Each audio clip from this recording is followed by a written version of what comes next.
Hello and welcome to another episode of Bullshift Car Reviews. Now, today's episode is not actually going to be a car review, it's going to be a bit different. We're going to be getting our drift license so that we can drift on the main track at Queensland Raceway. Now, to get your drift license, you do need to attend one of these skid control drift licensing events that they run. And they do run this at the car park area, which I think is called the Queensland Raceway Drift Playground. It is a really nice, big, open area. There's not too much to crash into besides these plastic barriers, and of course the walls on the left-hand side, which, by the way, are really scary. Now, this is my first run, and you can see that I'm obviously not that confident yet. I will preface this by saying I'm very, very amateur. I've only done a proper drift event, well, a beginner drift event at Archerfield. Maybe once. No, sorry, I've done it twice. That wasn't too bad. But that was 3 years ago, and in that time I have done the skid pan events, which I would highly recommend doing because they are great practice. And they're really good to boost that confidence up, which I think you need to have pretty high before you attend one of these events. Now, obviously I am in a very stock BMW E46. The car is a 6-cylinder, it's NA, and as you'll see, I do struggle with power quite a bit. Gee, that first corner's tough, eh? Hell yeah. I need a bigger booster seat. Sorry? Your tyres aren't smoking much. They're not smoking much? No. Oh, okay. Not going fast enough. Yeah, my little comment about needing a bigger booster seat. I've got Recaro bucket seats in the car, but because I'm quite short, I do have a little pillow that I'm sitting on because I can't really see over the steering wheel. Here's another angle of that second run.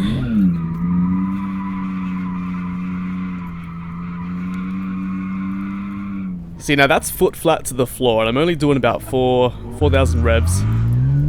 So I really do struggle with power in this car, but hey, you gotta make do with what you've got, and right now I've got a really low powered car, so I've just gotta understeer straight towards that wall. Apparently that was terrible, but hey, clutch kicking, just trying to keep that momentum going as well. I know that if I stop sliding, it won't look cool, but if I slide too much, I'm just gonna wash off too much speed. So I'm trying to find the balance, and it is a fine line between, like I said, scrubbing off too much speed and straightening up. Yeah, I did get a bit frustrated at that first corner understeer, but like I said, I do fix it up halfway through this event.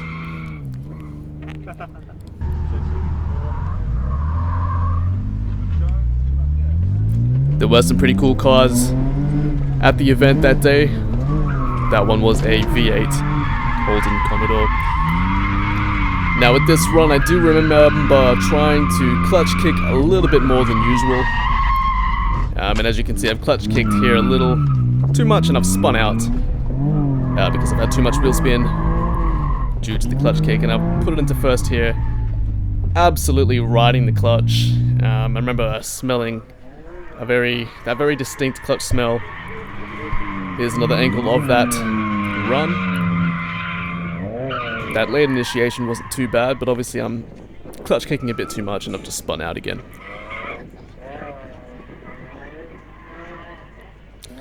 Popped it in first gear, kept the revs quite high, just couldn't, just did not flick the car enough, and it's just looks really ugly. Like, you smell clutch? Yeah. Yeah. I think I must have gone into first. I don't know what I did. You jumping in, or you gonna stay out again? I'll get a good one of you. Alright. That one sucked ass. Yeah. It's terrible. How did it look? How did it look from outside? Yeah. Fucking awful. Alright, I'll do it again. I don't know. All I can smell now is clutch. I really haven't broken anything. I'm sure it looks better if you do it right. Yeah. But yeah. Okay. Man, that stinks as well. Yeah. Alright, I'll do it again. No, you'll nail it this time though. Yep. Yep, some very supportive words from my friend Jacob there. honestly, I don't really know what happened there. I think I tried to drift, tried to initiate the drift a little too early, and pussied out. This is another one where I've had Jacob record from the outside, and I think I did feel the pressure to perform, knowing that the camera was on me, so completely butchered that round. I think I'll do a little bit better this round. Let's just have a look and see. There. But yeah, I butchered up that first corner, as I do quite often. I do really struggle with that first corner. I don't know what it is. I think it might just be the lack of confidence and the lack of experience, perhaps. Because as the event goes on, I do feel a little bit more confident. Like I feel like the confidence just starts to build. Yeah. Yeah, at this point, I'm just smelling a lot of clutch.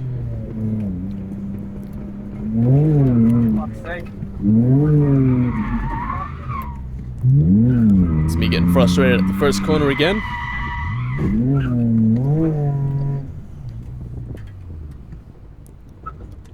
Yeah, it just felt like the car popped out of second gear then.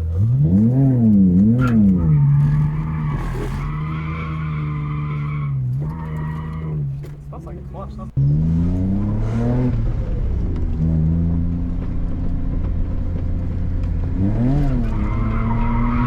So at this point, I've sort of given up on the first corner, and I just figured I'll just drive the first corner a bit slow and just try to focus on linking the rest of the track. Hence why you've seen me enter it a lot slower than usual.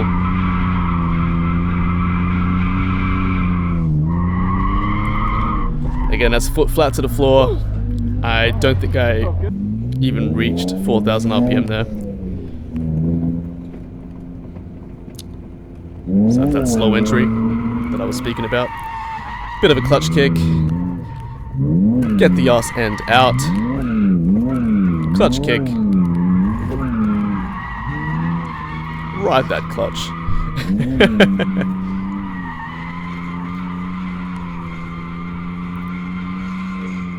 Just holding it, just holding it, just holding it, and just sort of flicking it back the other way. That was a really fun one, that one. Really enjoyed that one. Really enjoyed that run. Let's get the energy up, Dylan. Let's keep it up. Keep the viewers entertained. Okay, so another slow entry. A little bit better now on that first corner with that really late entry, and that's foot flat to the floor. Trying to get as close to that wall as I felt comfortable doing so. But then, of course, I've let the revs drop down, and consequently the wheels weren't spinning as fast. Bit of an understeer into that first corner again. Oh yes, I remember this run. I really struggled this run, and you're about to see why in a moment. The car at this point is not feeling right. I'm very confused. I'm scratching my head. There's something wrong with that wheel, he says, in confusion.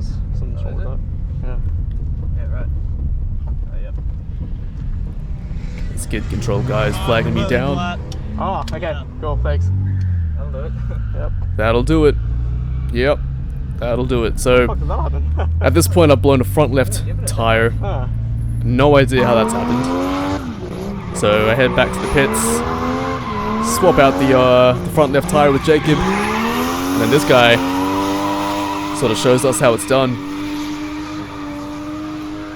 So obviously we wanna get to that level one day. But obviously to get to that level you need a lot of practice, and so that's why we're out here at the Skid Control QR Drift Playground. Just getting the seat time in. So at this point I've replaced the front left tire, and because I wanted a matching set of front wheels, I replaced the front right tire at the same time. But I had only brought Still understeer. I was gonna say understeer enough. yeah, it's understeery because I brought spares for the rears because I didn't think I'd be replacing the front front set of tires, and so I had bumped up the tire pressure of the spares that I brought to like 40 psi, and I didn't think to to drop some pressure when I've replaced the front tires. So that didn't really help with the understeer. Having the front tires up at 40 psi. Nice. Right, that was the best one so far. That was a very good lap. Yep. I did not get that. So as you can see, the confidence is starting to build now that I've had a few more runs in. I'm sort of initiating a little bit better on that first corner. Trying to get as close to those barriers as possible. I'm not really sure where the clipping points are. Well, I'm not really sure where the first clipping point is. I believe it's a bit closer to that you know, the big wall. But I'm just not confident enough to let the rear end slide out close to that wall. That could cause damage. So I think subconsciously I'm just trying to avoid that wall over there that we see and just hit the red barriers, which is not right, I know now, but at the time, I don't know, I guess I just wasn't really thinking. It all happened so quickly, and that's something that I'm learning as well, is that when you're drifting, you don't really have too much time to react. It's got to be muscle memory. It's got to be, you just got to not think and just do it instinctively almost. So that felt good, keeping the revs high, but that was in first gear. So at this point I'm sort of thinking, I should try and keep the speed up and the revs high. But then I butchered that first corner again. It's a bit hard to recover with the rest of the track when you have fucked up that first corner, so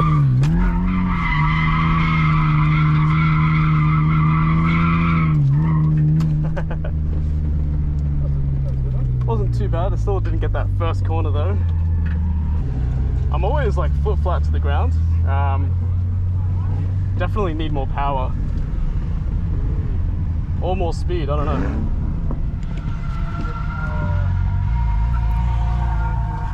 I'll try more speed this time. Yep, so like I said, I told myself I'd try more speed.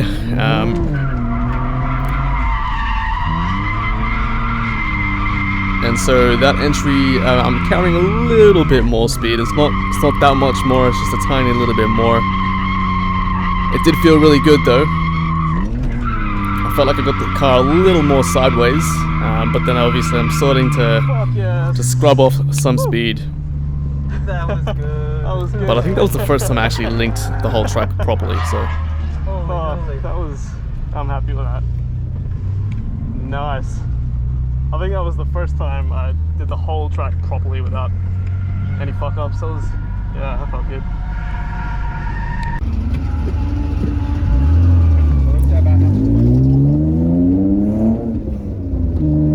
Here's that run again. At a different angle. It's a pretty cool angle.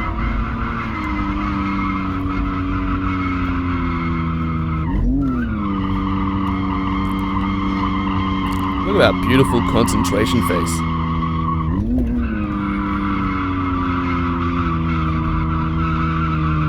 Fuck yes. Just lovely. Bro took last run too seriously. He's like, fuck, let's send it. That's it. Oh well, shit happens. Exactly. Hey, how am I going with getting the drift license? Have a chat to Callum and Goran. They've been keeping track. Okay, yep, cool. Yeah, I'm sure they'll let you know. Yep, sounds good. From what I've seen, I think you haven't been doing too bad. Okay, yep, cool. Definitely ask them because they've seen you a lot more. They've been watching you all Perfect. day. So Cool, we'll do. cool. Thank you.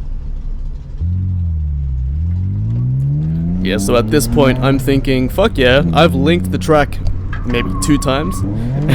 I'm totally getting my drift license. And so obviously I've checked in with the skid control guys, told me, yeah, not too bad. He didn't seem 100% confident. He told me to go speak to the other guy who's been, you know, he's been watching me drift all day. He was the one who was going to give the licensing away. So I had to go speak to him at the end of the day. Get my drift license today. Oh yeah. That's just me being a little cocky. It's funny because at the end of the day I didn't actually get my drift license, which is fair enough. I think I did drive a little bit sloppy, and so it was a great learning experience for me. I know for next time that I need to be a bit more consistent with doing the whole track properly. As we watch this great angle from the passenger seat. So I think going forward I'm going to spend a lot more time at my drift simulator at home, just doing a few more hours, driving with a low-powered vehicle. I play a lot of driving simulator games, and to be honest I do drive the high-powered drift cars on the games because why not? But obviously if I want to get better in my actual real-life car, I need to drive something a bit more similar to this low-powered BMW E46. So Straighten up a little bit. over the next few weeks I will try and drive the sim a lot more What would you say? on a low-powered vehicle, Yeah. and then try to practice keeping that speed and momentum up whilst maintaining consistency without spinning out, because I think that's one of the main things that I struggle with today. So yeah, that's pretty much it, guys. Ladies and gentlemen, if you enjoyed this episode of Bullshift Car Reviews, make sure you like, comment, and subscribe for more Bullshift Car Review content. And yeah, let's try and get our drift license next time on Bullshift Car Reviews. Thank you for watching.